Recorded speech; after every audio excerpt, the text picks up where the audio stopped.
witnessing the President being briefed about the housing project by DSUD Secretary Jose Rizalino Acuzar.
The President is now checking out the mock-up unit of the housing project.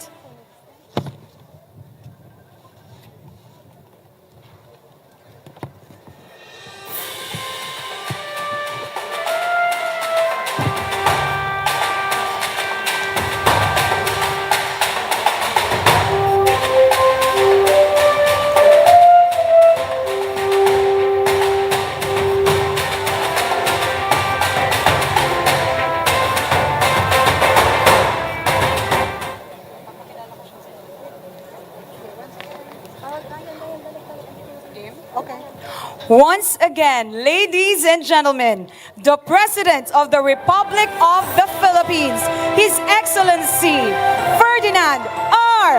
Marcos Jr.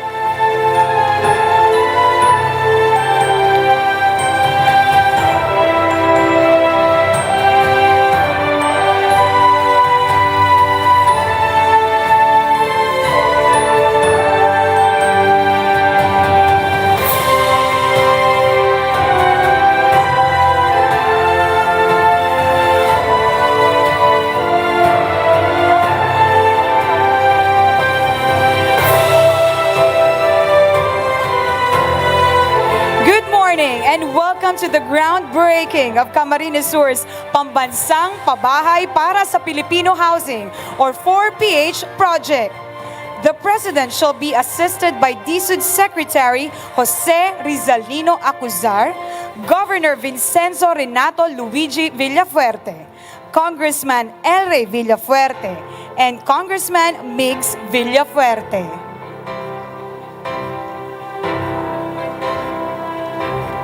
We are now witnessing the turnover of the newspaper and the blueprint, which shall be placed inside our time capsule.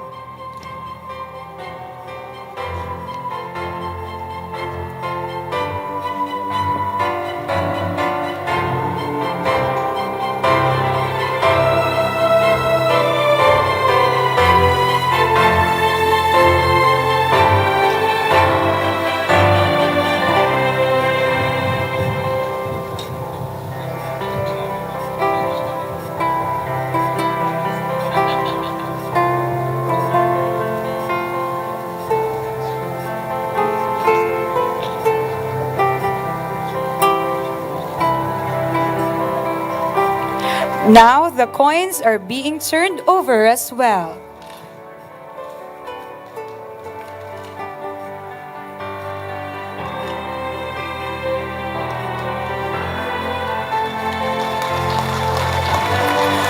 We are now sealing and closing the time capsule.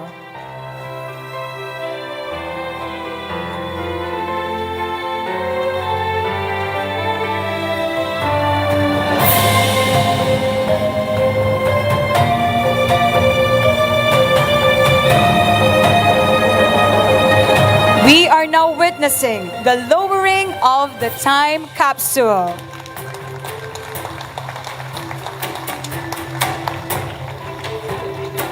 Let's give it a big round of applause, everybody. And now we turn over the shovels to the President, DSUD Secretary Jose Rizalino Acuzar, and the rest of the party.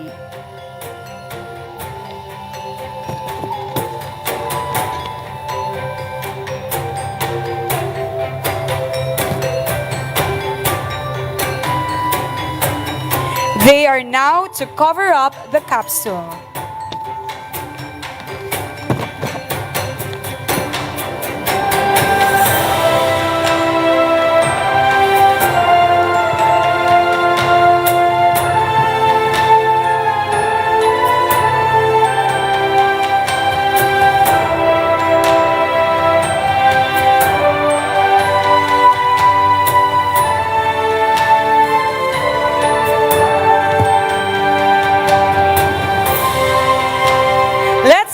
A big round of applause.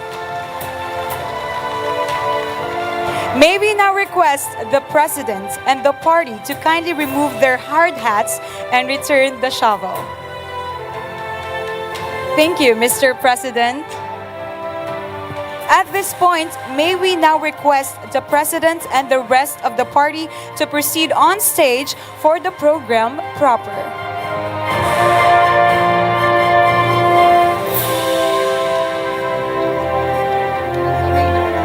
We may now be seated.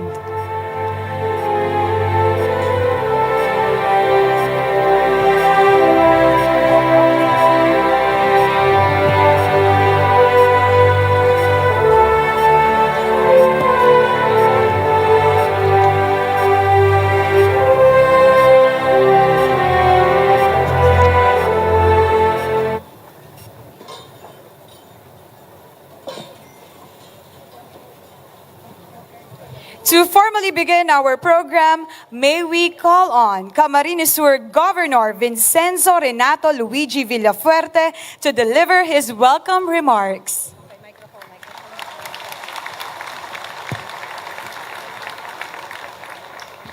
Diyos marinaaga po sa inyong nagabos. Magandang umaga po sa inyong lahat. Isang karangalan po para sa akin na makasama kayong lahat para sa espesyal na araw ito upang sama-samang salubungin ang ating pinakamamahal na Presidente, President Ferdinand Bongbong Marcos Jr. Sir, Mr. President, welcome to the province of Camarines Sur. To our special guests of the day, ang ating mga masisipag na cabinet secretaries. First and foremost, without his support, this would not be possible. Secretary Jerry Acosar of the Department of Human Settlements and Urban Development. Sec Jerry. To our other cabinet secretaries who showed support, Secretary Bienvenido Laguesma of the Department of Labor and Employment. Secretary Alfredo Pascual of the Department of Trade and Industry. Secretary Rex Gatchalian of the Department of Social Welfare and Development. Secretary General Carlito Galvez Jr. of the Department of National Defense. And Secretary Cheloy Garafil of the PCO. Welcome to the province of Camarines Sur. To our local officials, first and foremost, my father and mentor, 2nd District Congressman El Rey Villafuerte. My brother, Congressman Migs Villafuerte of the Rinconada District. Congressman Hori Horibata of the 1st District. Bicol Saro Party List Congressman Brian Yamsuan. To my friend and partner, Vice Governor of the Province of Camarines Sur, Sal Fortuno Jr. To our board members, mayors, vice mayors, councilors, leaders, supporters, welcome to today's event. Sir, Mr. President, na-inspire po ako sa inyong panawagan na pagkakaisa ng ating bansa. The mere fact that you are here in Camsur, that you are here in Bicol, is a message to everyone that we should all unite for peace and prosperity. One of the many aspirations of our President is to build 6 million homes nationwide that will house over 30 million Filipino people. I am truly honored and indebted that the province of Camarines Sur is among its first beneficiaries. I am proud to announce that under this developmental project, 10,000 housing units will be built for the people of Camarines Sur. This in turn will serve a home for 10,000 families or over 50,000 Camarinenses that will finally have a comfortable and secure home. Ang aming probinsya at ang buong Bicol Region ay madalas hinahagupit ng malalakas na bagyo.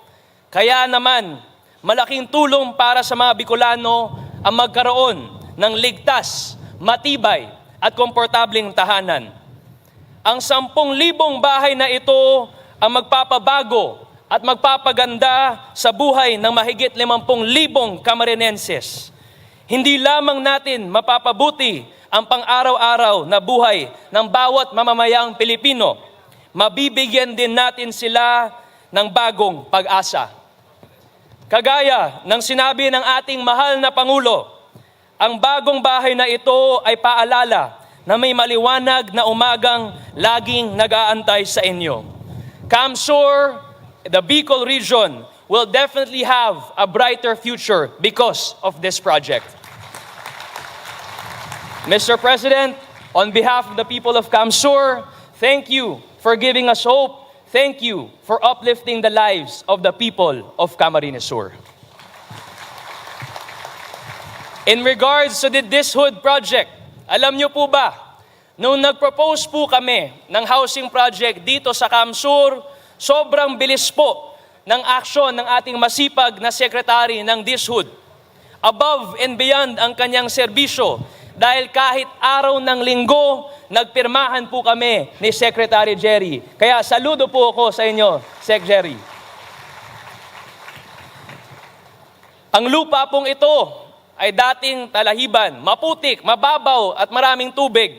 Pero nung malaman po natin na i-inaugurate na po ito, binilisan po natin ang pagtrabaho and in less than 5 days, natapos agad natin ito dahil sobrang excited po kami sa proyektong ito, magbibigay pag-asa sa mahigit 10,000 pamilya sa aming probinsya. Sa mga hindi po nakakaalam, unang-una ko pong nakilala si President Bongbong Marcos nung senador pa po siya. 13 years old pa lang po si Gob Luigi, hoben na hoben. Nakilala ko po siya sa isang bakasyon kasama ang Nationalistang Party.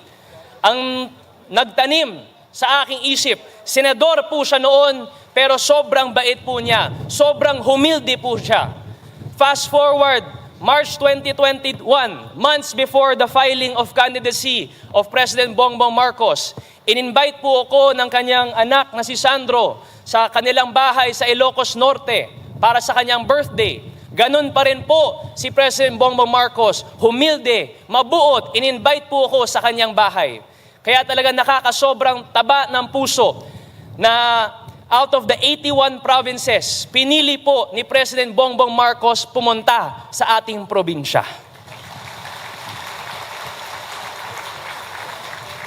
Mr. President, I truly believe in your call for unity because if there is unity, there is strength. And we can only progress as a nation if we unite as one. So I call on all Camarinenses, I call on all Bicolanos, let us unite under the leadership of our President because His success is our success. Ang tagumpay ng ating Pangulo ay ang tagumpay ng bawat Pilipino. Mga kapatid, gusto ko pong ipaalala sa inyo na kung hindi po kay dating Senador Ferdinand Bongbong Marcos na ngayon ang Pangulo ng ating bansa, nahati na po ang ating probinsya. Siya lamang po ang kaisang-isang senador noon na nakipaglaban, nanindigan upang hindi mahati ang Camarines Sur. Our President has always believed in the power of unity. He wanted our province to remain united. He wants our country to be united. Maraming kalamidad din po na napagdaanan ang ating probinsya na nagbigay po ng tulong at personal bumisita po ang ating Pangulo. Kahit wala po siya noon sa pwesto, tumulong siya at bumisita. Kagaya po ang pagbisita niya sa ating probinsya matapos ang pagdaan ni Typhoon Niña noong 2017. Isang karangalan po ang pagbisita niyo ngayon, Mr. President. That is why, for all that you have done for the province of Camarines Sur, as a way of expressing our everlasting gratitude for all that you have done. Mr. President, please allow me to present to you the resolution by the Sangguniang Panlalawigan of Camarines Sur declaring you, Mr. President, as the adopted son of Camarines Sur.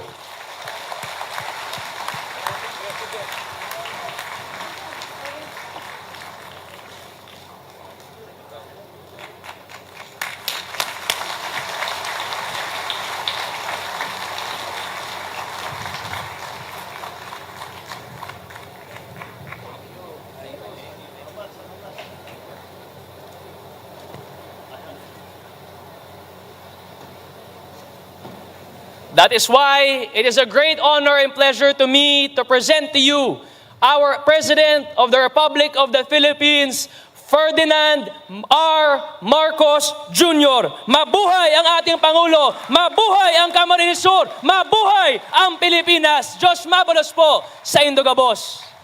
Thank you, Governor Villafuerte.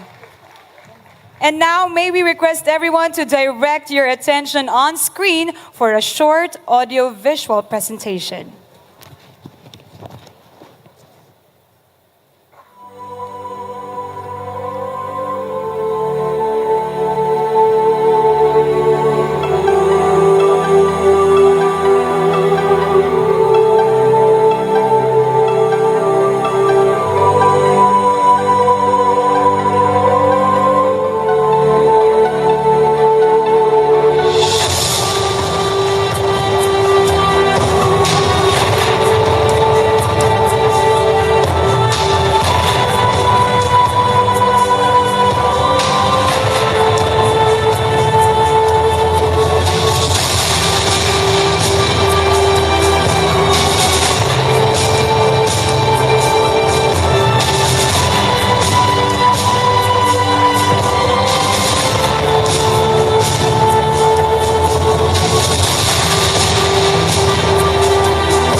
To give us another message, may we call on Camarines Sur 2nd District Representative, Congressman El Rey Villafuerte. Magandang umaga po sa inyong lahat. Diyos maray na aldaw po sa Indogabos. His Excellency President Ferdinand Romualdez Marcos Jr. Sir, good morning. Ang ating masipag at magaling na Secretary ng DSUD, Secretary Jerry Acosar. Sir, ang ating mga bisita dito, Department of Labor and Employment Secretary Benny Laguesma. Sir, good morning. DTI Secretary Federico Pascual, DSWD Secretary Rex, nakasama ko sa Kongreso, Secretary Galvez, Secretary Chiloy, salamat sa pagbisita, Governor Luigi, Congressman Migs, Congressman Horibata, ang Bicol Soro Party List, Congressman Yamsuan, mga kaibigan, distinguished guests, ladies and gentlemen, mga kapatid, napakaswerte po natin na mabisita ngayong araw ng ating mahal na Pangulo. Higit sa lahat, more than the visit of our popular and well-loved President is the hope for a brighter future He brings to our people. On this momentous occasion today, we will groundbreak 10,000 units sa pambansang pabahay para sa Pilipino housing project here in Camarines Sur. There are 81 provinces in our country. 81 po ang probinsya sa ating bansa.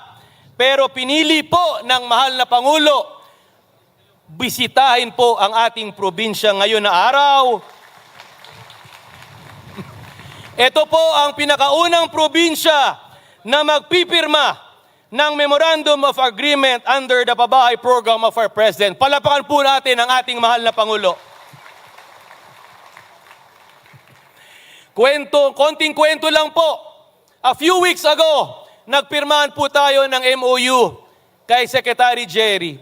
Linggo po, on a Sunday nagpirmahan. Sa tagal ko po sa gobyerno, ngayon lang po kami nagpirmahan na nakita nagtrabaho ang isang sekretary. Kaya sir, hindi po kayo nagkamali na piliin po si Secretary Jerry ako, sir.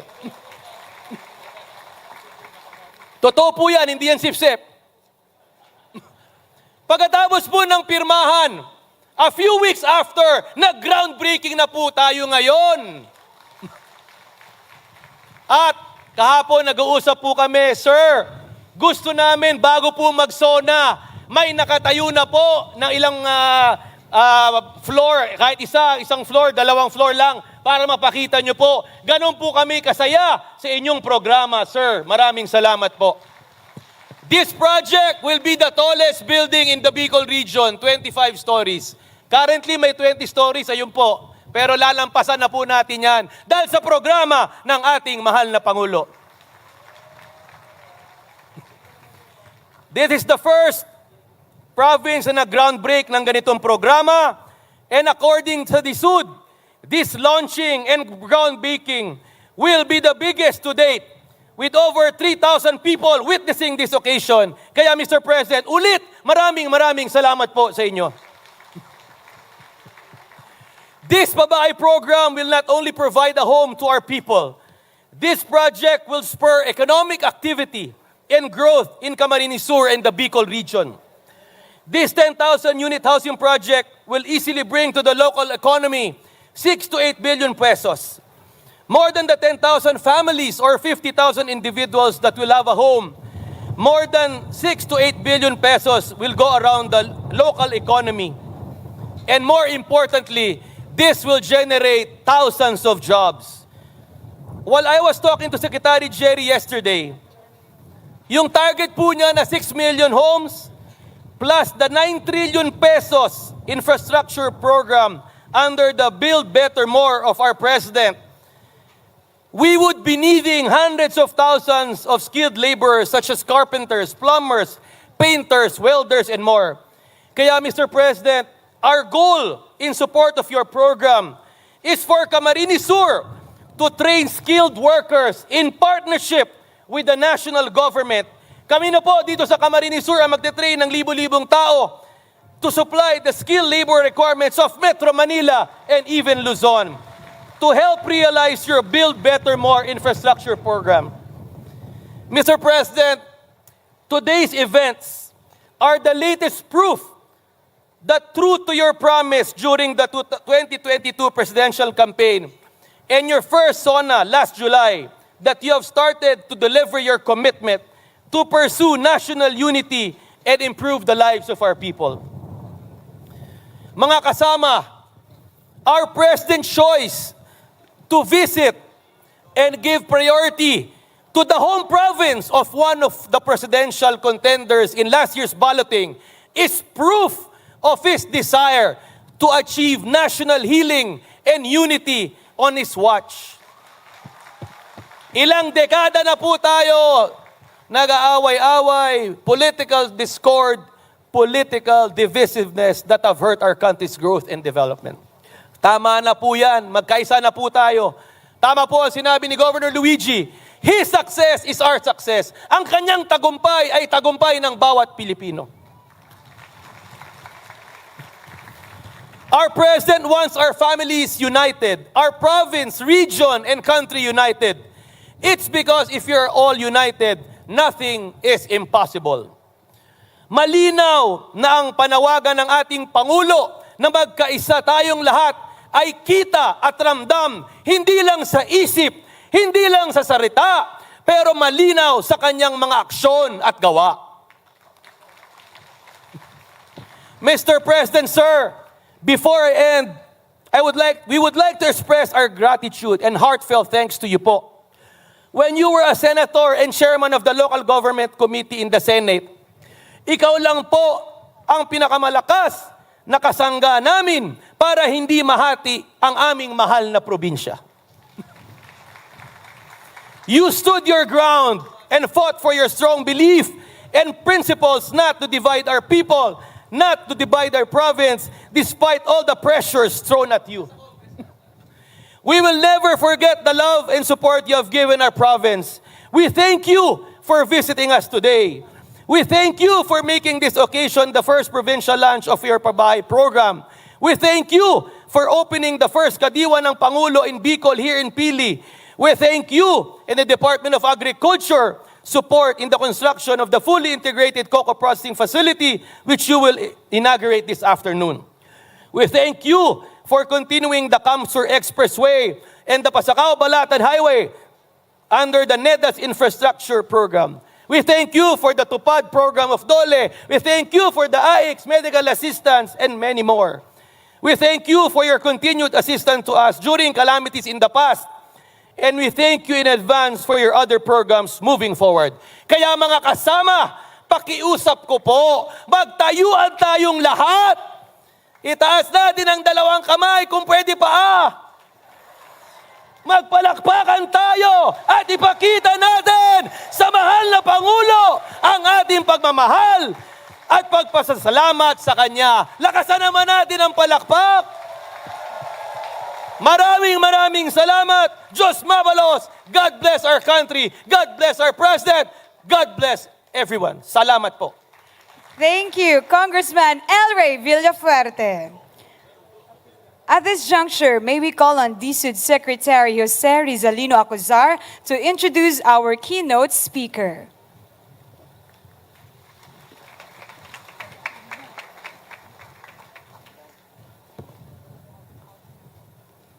Good morning. Ladies and gentlemen, the President of the Republic of the Philippines, His Excellency Ferdinand R. Marcos Jr.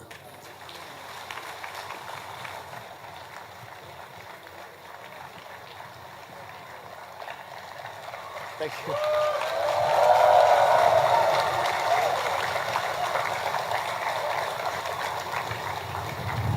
Thank you. Please take your seats.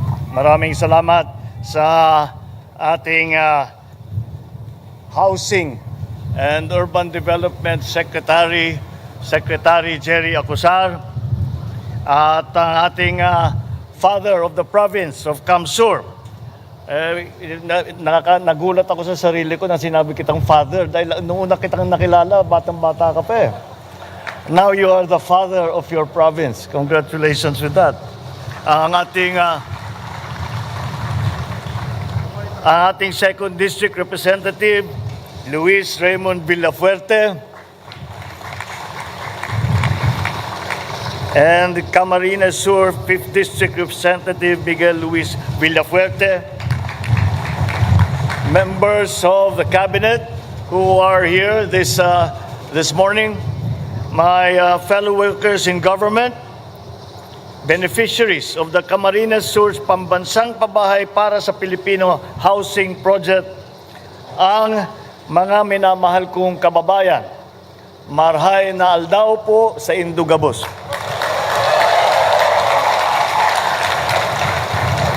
Narito po ako ngayon upang makasama kayong lahat sa isang napakamakabuluhan at masayang pagtitipon kung saan masasaksihan natin ang unang hakbang tungo sa pangarap nating pabahay para sa lahat ng Pilipino. Sa ginawa nating seremonya ngayong umagang ito, ay ating pinapasinayan ang pagtatayo ng pabahay at commercial center para sa mga benepisyaryo mula sa Naga City at mga karatig ng lugar dito sa lalawigan ng Camarines Sur. Masaya po ako na ako'y naging bahagi na kasama ko kayo na dito ngayong umaga sa mismong lugar na kinakatayuan natin ay magpapagawa tayo ng 5 residential tower na 11,800 mga pabahay para sa mga beneficiary. Magkakaroon din po ng 4 na commercial buildings na nakakapaligid sa mga residential tower na siguradong makakadagdag ng kaginhawaan sa ating mga magiging residente. Sa lawak na 6 na hektarya na inilaan ng lokal na gobyerno para sa housing project na ito, hindi lang pabahay, kundi maayos na tinatawag na human settlement ang itatayo natin dito. Ito ay dahil layunin natin na maging produktibo ang pamumuhay ng mga naninirahan sa pamamagitan ng pagsisiguro na meron silang access sa mga mahalagang pasilidad gaya ng paaralan, pagamutan, mga estrukturang pangkabuhayan. Isa po ito sa mga proyekto ng aking administrasyon na nakaangkla sa ating layunin na mabigyan ng komportable, maayos at disenteng buhay ang lahat ng ating kababayan. Ang pagkakaroon ng sariling bahay ay pangarap ng lahat ng Pilipino na nais magkaroon ng isang lugar kung saan sila makakapagsimula ng bagong kabanata ng kanilang buhay. Ang ilan naman ay nangangarap dahil mula pagkabata ay hindi nila kailanman naranasan na makatulog ng mahimbing sa isang tirahan na mayroong maayos na bubong at matibay na pader. Kaya naman po, nandito tayo, ang inyong mga tagapaglingkod na handang tumulong upang makamit ang mga pangarap ng ating mga minamahal na kababayan magkaroon ng kanilang sariling tahanan. Sa pamamagitan ng pambansang pabahay para sa Filipino Housing Program o ang 4PH program, sisikapin namin maisakatuparan ang mga pangarap ng ating mga minamahal na Pilipino. Layunin po natin na makakapagpatayo ng 1 milyong pabahay sa bawat taon ng aking termino bilang Pangulo para maiabot natin ang bagong tirahan na iba't ibang mga unit. Lahat ito nais natin paabutin ng 6 na milyon na bagong pabahay dahil pag pinag-aaralan natin ang housing sa Pilipinas, yan ang numerong lumalabas na kulang na pabahay para sa ating mga kababayan. At ito'y kaya't na ibang klaseng project ito.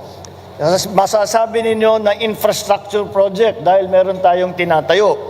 But it is also a social project dahil may social cost yung mga homeless. May social cost yung mga nagsasquatter. At lahat ng mga nagiging problema na yan, wala silang, yung mga anak nila hindi makapasok sa eskwela, wala silang mahanap na hanap buhay. Kung paalisin sila, saan sila pupunta? Ayan, yung mga kung saan na lang napapadpad. Kung minsan, yung sa isang bahay, 3 pamilya na nandun na nakatira doon dahil wala na mga ibang mapuntahan. Ito po ang problemang hinaharap ng ating mga kababayan. Kaya naman, mahirap natin hingiin sa kanila ang tulong ng ating mga kababayan para sa pagpaganda ng buhay, pagpaganda ng ekonomiya, kapag naman sila ay walang magandang tahanan na nauuwian, kung saan sila makapagpahinga, kung saan sila makapiling nila ang kanilang mga mahal sa buhay. Yun po ay hindi ito pribilehyo para sa isang tao. Ito po ay sa aking pananaw ay karapatan ng tao. Sa pangunguna ng Department of Human Settlements and Urban Development, at sa patuloy na pagtutulungan ng iba't ibang sangay ng pamahalaan at ng mamamayan, tiwala kung mapapatagumpay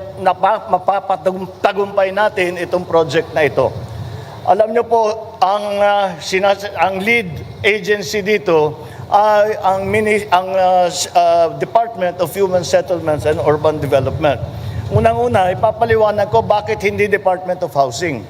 Dahil ang kailangan, pagka magpapabahay tayo, hindi maaari basta't magtatayo ka lang ng bahay. Nangyayari yan.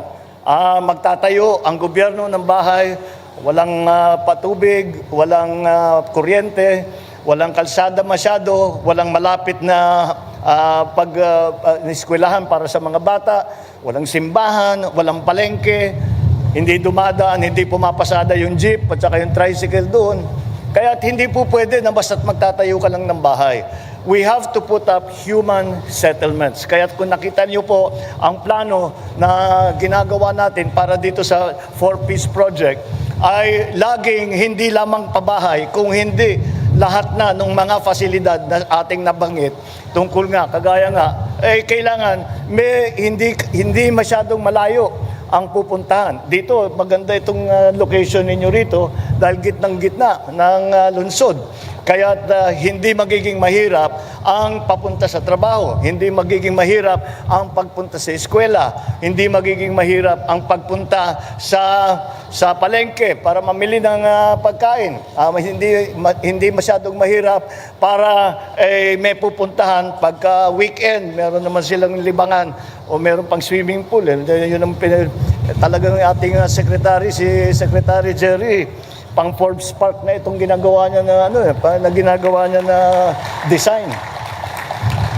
Malakas po loob ko nung tinawagan ko ang ating kaibigan si Mr. Jerry Acosar, at sinabi ko kung pwede ay sumama siya sa pamahalaan bilang secretary nga nitong bagong department na Human Settlements and Urban Development.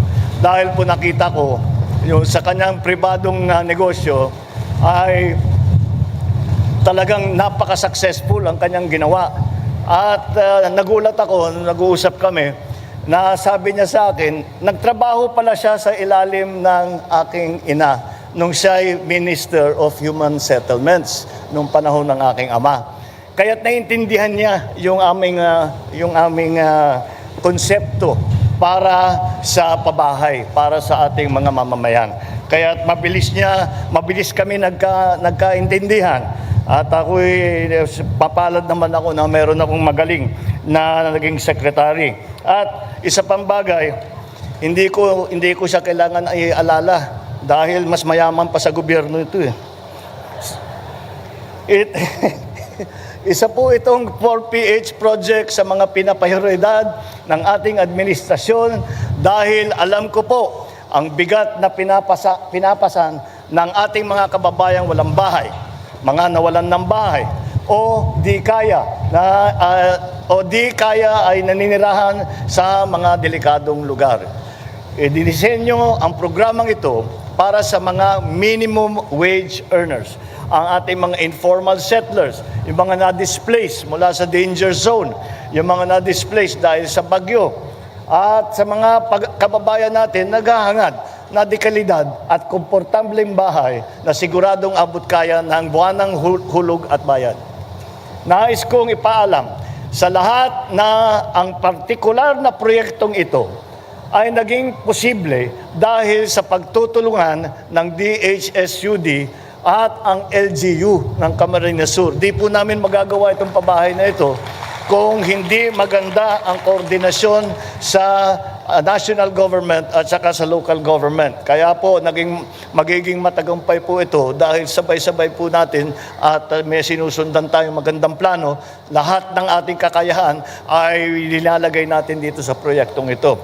Maraming salamat na ipinamalas ninyong dedikasyon, suporta at pagsisikap upang masiguro at makamit ang ating layuning pabahay para sa lahat. Kasabay ng aking pasasalamat ay ang aking panawagan sa mga iba't ibang ahensya ng gobyerno, mga construction group, mga pribadong bangko, lahat ng mga katuwang natin. Sundin natin ang tamang proseso sa lahat ng ating mga gagawin at sumunod tayo sa mga inilatag na batas at alituntunin.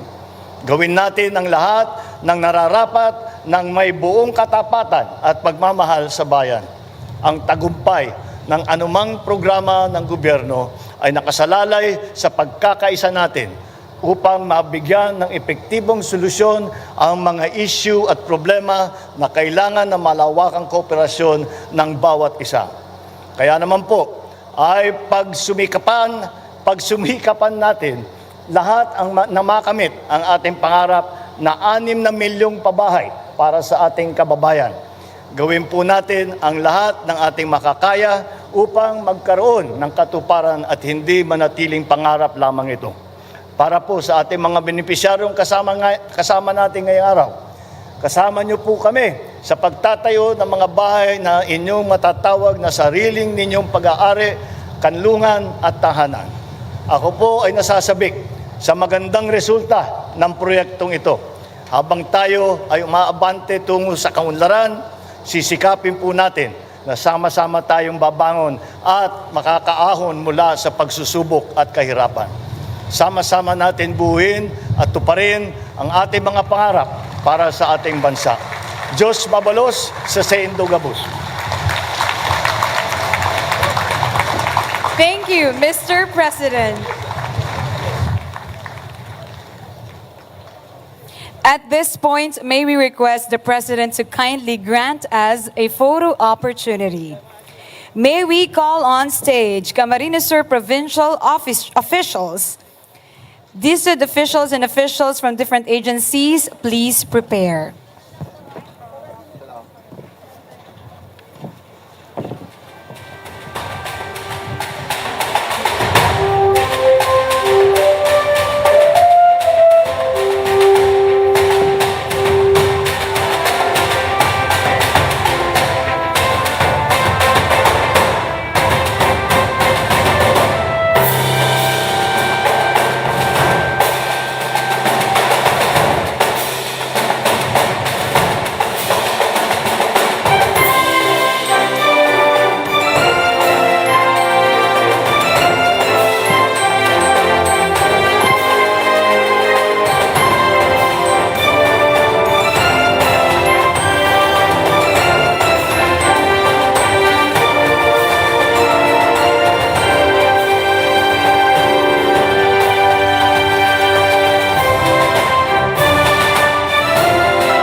Provincial officials, please exit to your right. District officials and officials from different agencies, please proceed on stage. Camarines Sur Mayor's first set, please prepare.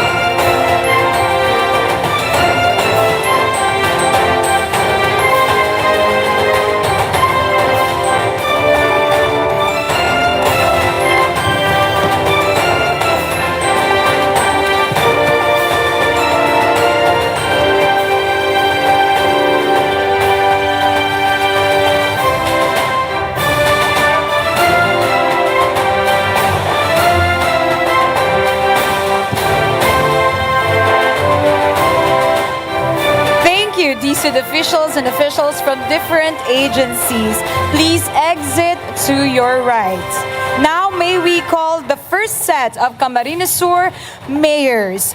Please proceed on stage.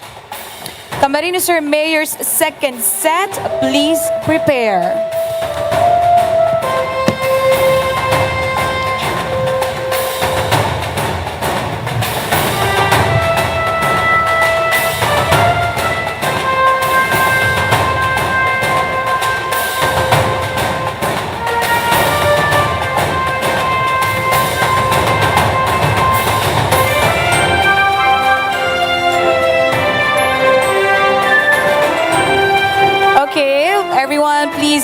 on our photographer in the middle, and please share your brightest smile.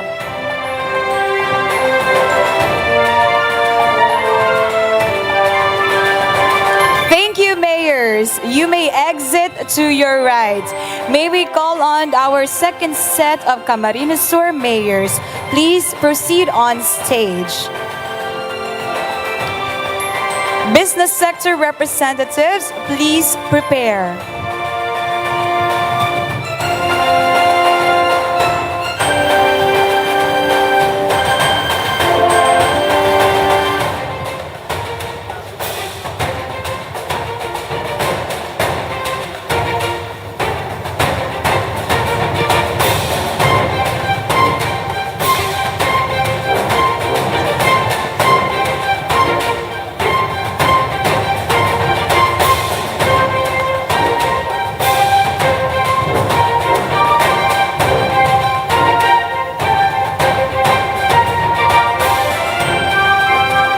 Okay, everyone, eyes on the photographer in the middle, and please share your brightest smile.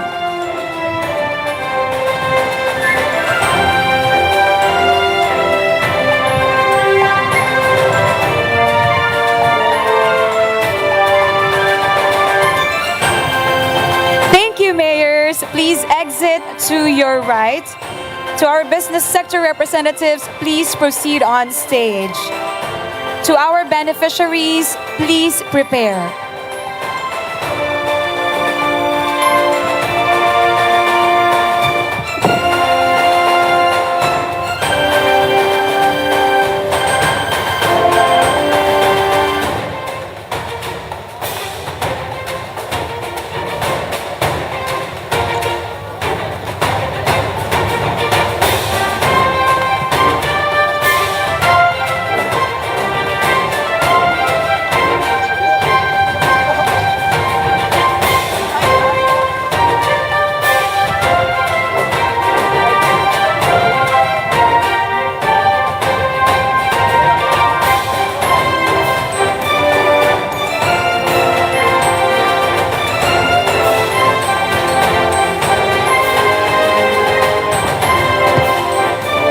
Okay, thank you so much to our business sector representatives. Now, please exit to your right. Now, our beneficiaries, please proceed on stage.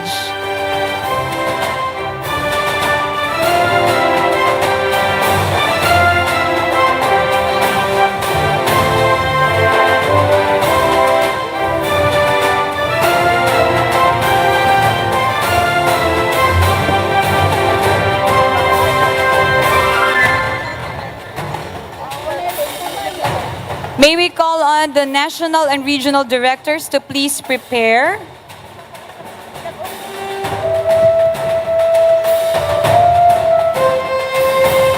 Okay, everyone, eyes on the photographer in the middle, and please share your brightest smile.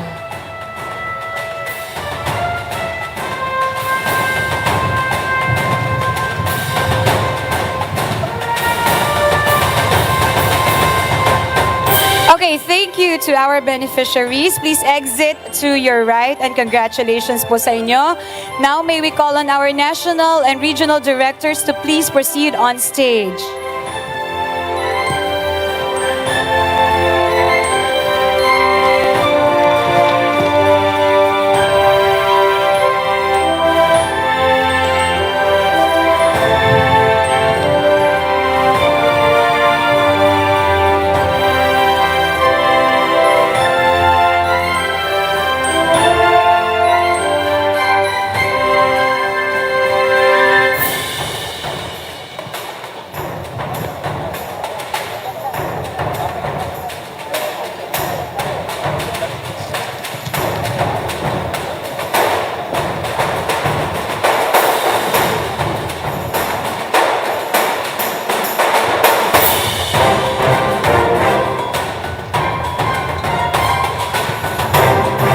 Okay, everyone, eyes on the photographer in the middle, and please share your brightest smile.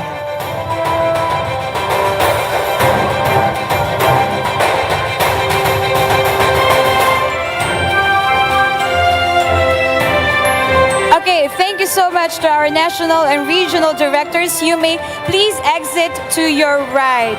And thank you, Mr. President.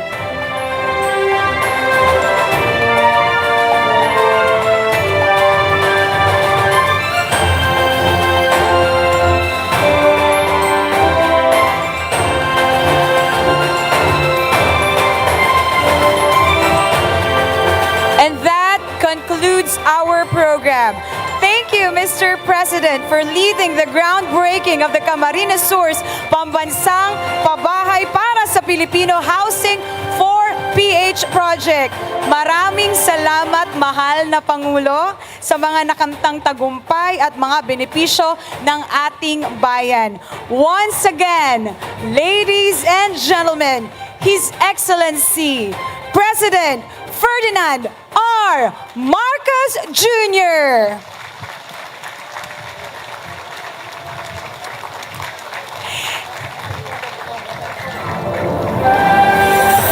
May we request everyone to please remain seated until the President has left the venue. Thank you so much and Diyos mabalos po sa Indogabos.